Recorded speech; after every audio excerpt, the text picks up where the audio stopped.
Happy Monday for those who are here live. For those who are here end of the week, thanks so much for tuning in. Getting towards the end of January. I love this period of time because I can almost feel the cold and know that the cold is leaving.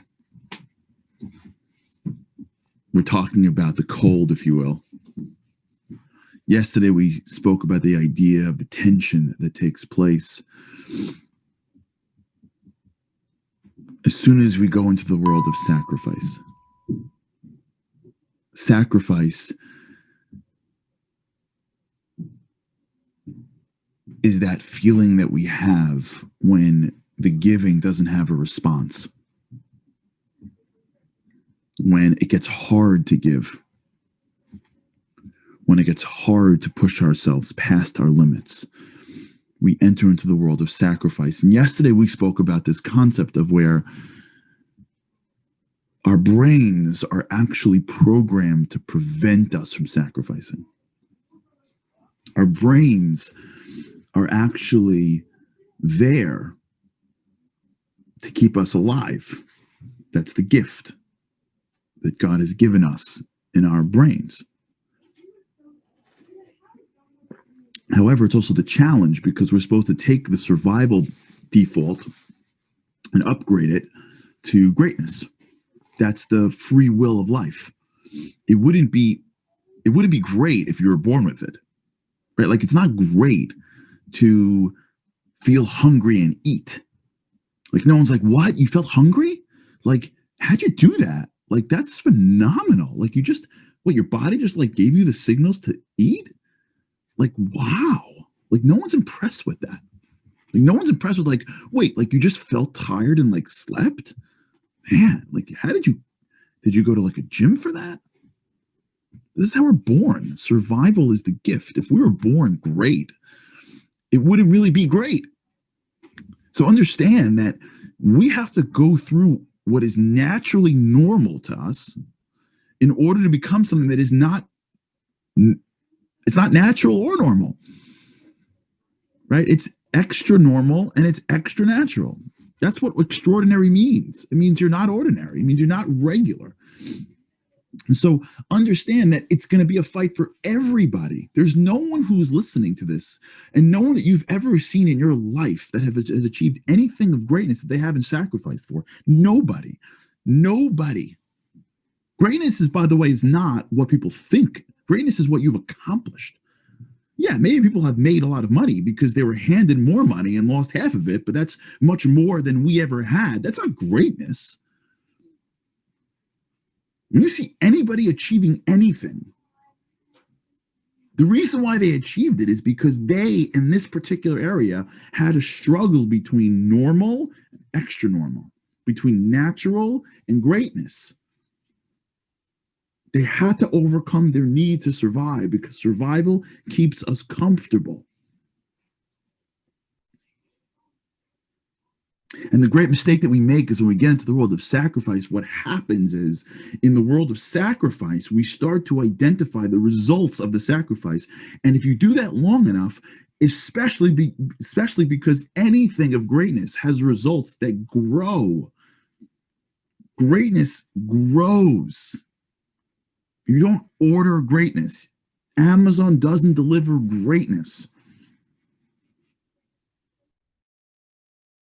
It delivers stuff. Greatness grows. Greatness is what gets planted and grows over time. And so since it grows, it takes time. And along the way, at some point, the farmer looks at his clock and it's 3 a.m. and goes, I'm not planting anymore. Like, I'm not getting anything. I'm giving and giving and sacrificing and sacrificing and sacrificing. And what did I get? A little bit of like a little tiny seed that just now it's a tiny little tree. Like, oh, come on. It's not worth it. So in order to actually sacrifice, you have to overcome everything that you think is right. You have to overcome being rational. That's why most people don't, because it doesn't make a lot of sense.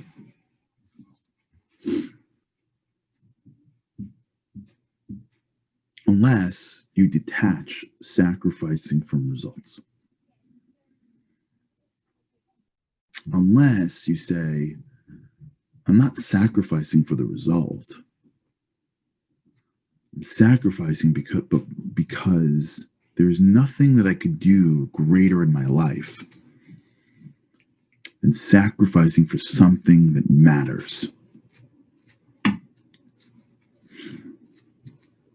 Let's start like low and build up. Healthy, right? You don't work out or eat healthy because you're trying to lose weight. That's like level one. Because if you do that, at some point, either you hit a wall and you're not seeing the weight loss, or you hit your goals and you lose your weight.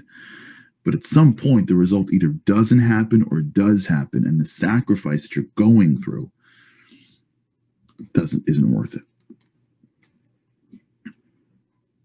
However, if moving towards the goal of losing weight or being healthy is a worthy enough goal, then the sacrifice that you do every day is not for the goal. It's because there's a value in just the sacrifice. Sacrifice and the feeling that you have, the pain, the discomfort that you have via sacrifice is mediocre leaving your system. That's what it is. That's what my rabbi explained to me spiritually. If you could almost picture like either the neuroplasticity or the voice or whatever it is that's telling us to stay down, stay normal, stay safe, stay comfortable, whatever. Safe is different. You have to be safe, but you know what I mean. And when you sacrifice, you can almost hear the voice holding on for dear life. The voice that says you can't do this. The pain, the discomfort of sacrificing for things that matter is the process of removing all of mediocrity from your system. It's not to get anywhere. It's to be something. To be a person that naturally feels the muscles of greatness. To be a person whose habits have a standard of excellence in which when they deal with things at a level of greatness. The way you condition yourself to be great is you start to remove all of the just survive, just be comfortable, what about you, what about you, what about you voices from your heads, all that neuroplasticity, all that survival mentality that we all needed when we were little, that we grew up with, all of the entitlements that we expect, all of that is what gets in the way of greatness. And so when you sacrifice for anything, but especially for something that matters, it's not the result that you're looking for, it's you that you're looking for. You think the player that wakes up in the morning and goes to the gym, months before training camp, then goes to training camp, preseason, regular season, playoffs, and loses, you think that player thinks that all the sacrifice was for nothing? Not if he had any vision. A soldier trains and trains and trains and trains and trains, and the war doesn't break out. He thinks it was for nothing. You think when we do things again and again and again, that's right? You think if the result doesn't happen, it's for nothing? No. In fact, the results aren't even in our control. It was all just about us. What God does is he puts these results in front of us, not for the results. He puts this in front of us because he's trying to build us. If I can extract the lesson from the great Bible, if you notice when the Jews left Egypt, God doesn't take them through the most direct route. Just let's do a little geography. Egypt, the cities where the Jews lived in Egypt were the north of Egypt. And what they should have done, if God had ways, was come up the north and walk the coast of the Mediterranean. You know how Israel's situated, right? They're on the Mediterranean. So if you go down the coast from Israel to what is now Gaza and the Sinai Desert, if you just walked within just a week, you can literally walk maybe 2 weeks, 3 weeks tops from Israel all the way down to northern Egypt. It's not that far. It didn't need to take 40 years, right? God knows how to get around. He takes them down into the Red Sea, to the Reed Sea. That's out of the way, and walks them through the desert like this, crazy circular route. And they come up the back end through the Jordan. Like, what in the world? The Torah tells us God did not take them that way. In Hebrew, it's kikarovu, because it's close, but there's a deeper way of looking at it. It's not close because it was easy. God wasn't looking to get the Jews to Israel. Come on. God was looking to build the Jews. He was using the trip to build them up. So when they got to the land of Israel, they would be the nation that could hold on even when they left Israel and they came back to Israel. If we sacrifice because it's trying to get us in proximity to the goal, we missed it. Sacrifice is the process of extracting the mediocre. It's the process of removing the old neural connections. It's the process of upgrading our thinking, upgrading our habits, upgrading our vision. The results that we are looking for are just directions in how to do that. They're the carrots. When a little kid learns how to walk and you hang a lollipop in front of him, like when you hold that lollipop and you do it 4 or 5 inches away from his face and he's reaching for it and walking, he is thinking lollipop. You are thinking walking, because he is a kid and he doesn't know that walking is more valuable than a lollipop. But you know that, so you're holding back the results and enabling him to sacrifice, to be vulnerable, to possibly fall, to use muscles he's never used before, to maybe even question your own love for him. Because if you really loved him, you would bring the lollipop closer to him. But you know better. And you know that walking is so much more valuable in life than licking lollipops. So you create a result that he or she wants, and you hold the result farther enough, and you hope that they're willing to sacrifice to get to the result, because it's the sacrifice, the muscles that they have to learn how to use, the ability to overcome the fear of not holding on to something that is so much more valuable for their life.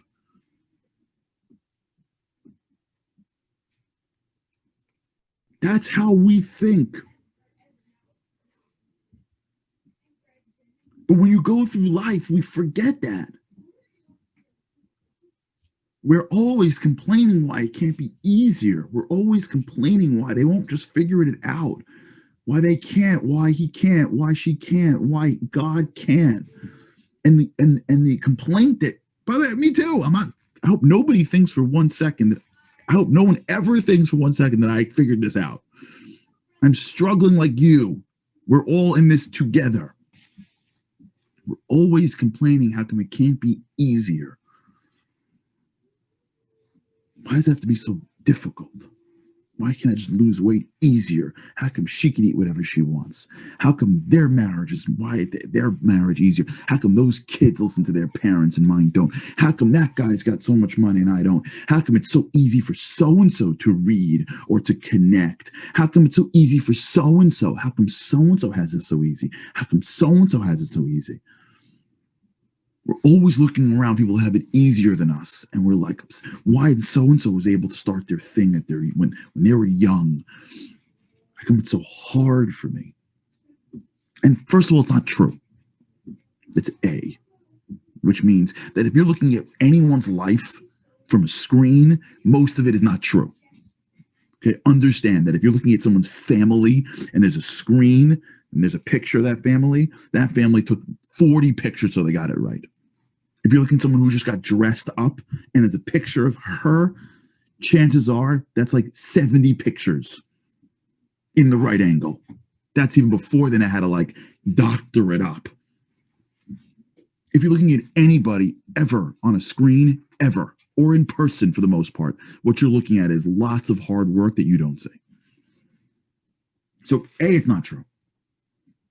But B, it's not relevant. It's not relevant. The challenges are what allow us to be greater. The challenges are what enable us to extract the mediocrity from our systems. When we look at sacrifice as a value into itself, we become unstoppable. That means I give because there's something very valuable about being a giver. Just want to be a giver, whether you do or do not receive it properly. Something really valuable about sacrifice for things that matter, that have nothing to do with the result. You know what I'm talking about, because we've all had a moment like this in life where we've done for something or someone and the thing fell apart. And then later in life realized, wait a second. Because I did there, it made sense.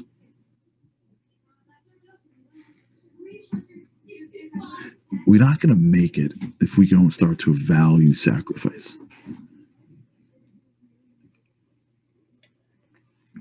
I think our culture doesn't let us, to be honest with you. I think it's harder than it ever was. I think everything you see is selling comfort. I think everything you see in life is just one big way of selling comfort. But that's not what greatness is. Greatness is valuing the sacrifice. Just going to bed at night and knowing if I didn't work hard today, I missed it. I missed the chance to really push my day. If I didn't stretch, if I didn't push, if I didn't sacrifice for something or someone today, then I really didn't use my day properly. When we start to really appreciate sacrifice for sacrifice, can you imagine? That's like liking the taste of vegetables. Once that changes, my friends, once you start liking the salad, forget it. It's home free. It's home free. You don't got to like wait online for the fries. You get to like skip and go to the salad bar and you like it better. Then you really won. All right, we'll continue. Think about this today. Think about how good it feels to have the mediocrity extracted from your system. When you feel a sacrifice, when you feel discomfort, connect in your brain, connect discomfort with extraction of mediocrity. All right, we'll continue. Have an amazing day. With God's help, can't wait to see you again tomorrow.